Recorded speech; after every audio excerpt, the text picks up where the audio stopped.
mel sua palavra, dá sabor à minha vida, ilumina o meu caminho. 365 dias com a palavra de Deus, com intimidade com a palavra, curta, compartilha. Eu queria pedir para você deixar seu comentário. Compartilha comigo o que Jesus está falando com você.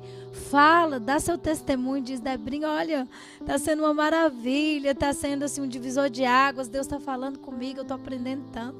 Né? Ou melhora isso, faz aquilo, seja desse jeito. Dá sugestão também, deixa lá seu comentário para gente melhorar, para a gente estar junto, para a gente rezar. Também eu quero pedir para você interceder, rezar. É gravado desde as 5 da manhã, está no nosso canal Comunidade Mel de Deus. Então é graça muito grande de Jesus, né? Essa bênção, essa maravilha, que é o canal para você todos os dias no YouTube, na nossa programação. Adquire uma Bíblia que seja sua, com seu nome, personalizada, sua. Adquire um diarinho da intimidade para você copiar as promessas, a palavra que mais tocou. Esse diário aqui da Mel é permanente, então dá para você usar todos os anos, não tem assim data, não tem nada. Você que coloca a data, você que sabe, né, como melhor se organizar, então é muito bom. Você pode ouvir a hora que você quiser, de manhã, de tarde, de noite, de madrugada. O importante é não deixar. Vamos todos os dias ser fiel, como feijão com arroz que a gente come, vamos também nos comer a palavra de Deus, alimentar da palavra de Deus. Vamos lá? Olha bem, Atos dos Apóstolos 8, versículos de 1 a 40. Eu vou ler 3 momentos para vocês. E Saulo havia aprovado a morte de Estevão. Naquele dia rompeu uma grande perseguição contra a comunidade de Jerusalém. Todos se dispersaram pelas regiões da Judeia e da Samaria, com exceção dos apóstolos. Entretanto, alguns homens piedosos trataram de enterrar Estevão e fizeram grande pranto a seu respeito. Saulo, porém, devastava a igreja. Entretanto, entrando pelas casas, arrancava delas homens e mulheres e os entregava à prisão. Os que se haviam dispersado iam por toda parte, anunciando a palavra de Deus. Assim, Felipe desceu à cidade da Samaria, pregando-lhe Cristo. A multidão estava atenta ao que Felipe lhe dizia, escutando unanimemente, presenciando os prodígios que fazia. Pois os espíritos imundos de muitos possessos saíam, levantando grandes brados. Igualmente, foram curados muitos paralíticos e coxos. Por esse motivo, naquela cidade reinava grande alegria. Olha bem que maravilha. De uma tragédia, de uma destruição, da morte de Estevão, como dizia Tertuliano, a morte dos cristãos é semente de novos cristãos. O sangue dos mártires é semente de novos cristãos. O que parecia uma derrota, uma tristeza, Deus muda completamente. O olhar negativo e pessimista da vida, Deus, com a sua presença, com o seu olhar, muda completamente, transforma em bênção e graça. Graças à perseguição em Jerusalém, o que aconteceu? A palavra de Deus se expandiu. Foi em todos os territórios, chegou a Samaria, a Judeia, foi se espalhando. Os discípulos de Jesus, cheios do poder de Deus, cheios da força da ressurreição, cheios do Espírito Santo, cheios do batismo do Espírito Santo, foram sem medo aos diversos lugares. Por quê? Naquele momento, poderiam ser mortos, não tinha problema. Eles estavam prontos para morrer ou viver em nome de Jesus. Eles estavam cheios de coragem, que o próprio Espírito Santo dá para a gente, que a gente não mede consequências, que a gente não tem medo, não tem hora, não tem tempo, a gente vai cheio de coragem anunciar essa força, essa graça que nos habita. Estes homens estavam assim, cheios do Espírito Santo. E graças à tragédia, à morte, à perseguição cruel, a palavra de Deus se expandiu. Curas, milagres e prodígios aconteceram. Demônios saíam, possessos eram libertados. Graças a quê? A perseguição. Quanto mais espreme, mais graça acontece. Quanto mais espremia, prensava, como a uva, né, sendo pisada, como como é que fala? A plantinha da oliveira, né? O azeite era melhor ainda, mais a azeitona era prensada, mais vinha o azeite maravilhoso e da graça que era derramado sobre todo mundo. Então, meu irmão, a perguntinha para você de hoje: quando as perseguições se levantam na sua vida, você se prostra, cai, fica detonado, ou você se levanta, se ergue e começa a ver uma solução, começa a ver respostas, começa a ver maravilhas? Qual é a sua postura? De derrota ou de vitória?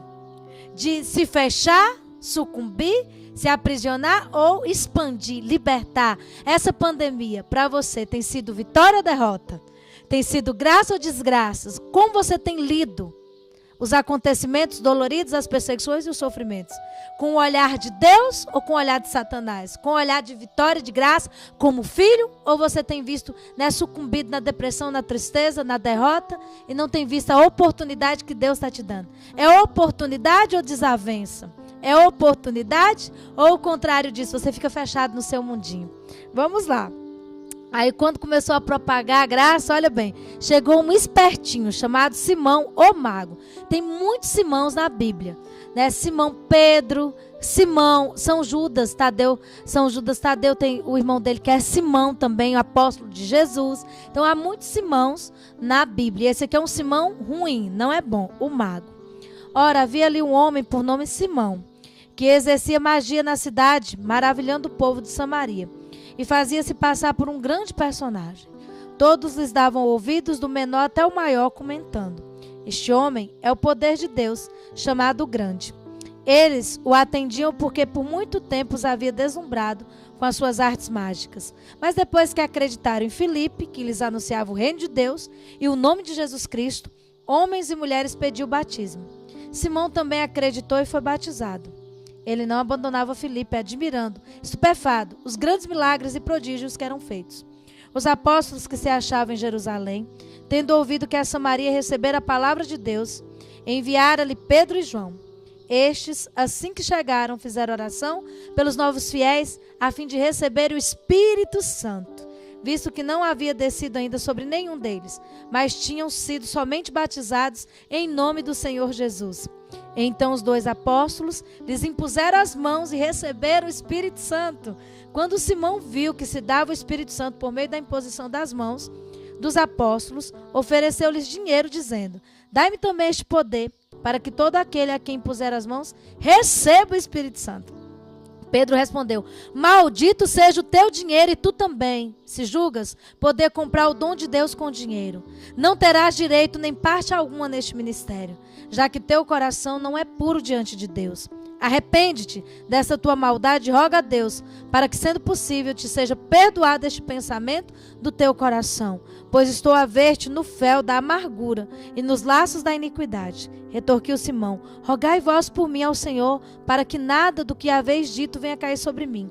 Os apóstolos, depois de terem dado testemunho e anunciado a palavra do Senhor, voltaram para Jerusalém e pregavam a boa nova em muitos lugares dos samaritanos. Palavra do Senhor, graças a Deus. Depois você vai ler do 26 ao 40, a conversão do ministro da rainha da Etiópia, o eunuco, um homem que é castrado e que cuidava dos interesses da rainha, que estava a caminho de Jerusalém, era devoto, lia os profetas, mas ainda não tinha se encontrado com Deus, não tinha se encontrado com o poder do Espírito Santo.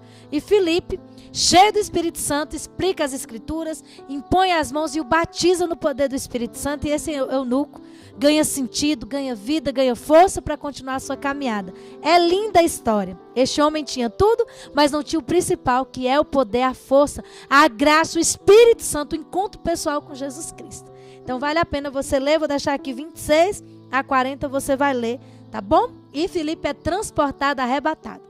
Mas eu quero dizer uma coisa para vocês. Você já tentou comprar o dom de Deus? Você já tentou barganhar com Deus? A barganha é uma maldição. O dom de Deus é graça, o dom de Deus é gratuito. Ele não exige nada, ele não quer nada. O dom de Deus é bênção na nossa vida. Simão, o mago, viu a imposição das mãos, viu a força do Espírito Santo, viu que rezava e as pessoas eram batizadas do Espírito Santo, eram transformadas pela força do poder da pessoa do Espírito Santo. Esse homem se encantou, se admirou e quis comprar o dom, quis comprar a força de Deus, quis comprar o Espírito Santo, quis barganhar. Com Deus não se barganha. Pedro diz: maldito és tu, maldito é o teu dinheiro, maldito é o que tu tocas, peça perdão, porque o teu coração não é reto. Você não fará parte do nosso ministério. Se você quer ter um ministério autêntico, se você quer ter um ministério da verdade, ter autoridade na pregação, na unção, na oração, Não se venda e não venda o teu ministério por nada e por ninguém, porque isso atrai a maldição de Deus. Não é reta intenção, não é graça de Deus, não é poder de Deus quando nós nos vendemos e negociamos com a verdade. O dom de Deus é gratuito. A força do Espírito Santo é de graça, o poder de Deus é graça. Eu quero pedir, vem Espírito Santo e batiza os meus irmãos. Faz hoje cada um ter um encontro pessoal com Jesus Cristo, o encontro da sua pessoa com a pessoa de Cristo, para transformar seu interior, transformar a sua vida e entender que é graça, Deus quer dar a todos e a cada um que desejarem gratuitamente dessa água da vida, desse poder de Deus, essa imposição das mãos que a igreja, que os irmãos, que tantos fizeram sobre nós, para que nós sejamos cheios do Espírito Santo, para que nós sejamos transformados, para que nós sejamos santos. É graça, não tem dinheiro, não tem nada que você faça que possa comprar. É Deus que dá, é Deus que quer, é Deus que faz. A quem quer que Ele quer que seja, não importa quem você seja, não importa de onde você vem, Deus quer te dar o Espírito Santo. Deus vai te dar o Espírito Santo. Seja fiel. Pega o Espírito Santo, pega e fala, Espírito Santo, por favor, eu preciso de ti. Deus te abençoe, Deus te faça feliz. Como mel sua palavra dá sabor à minha vida, ilumina o meu caminho.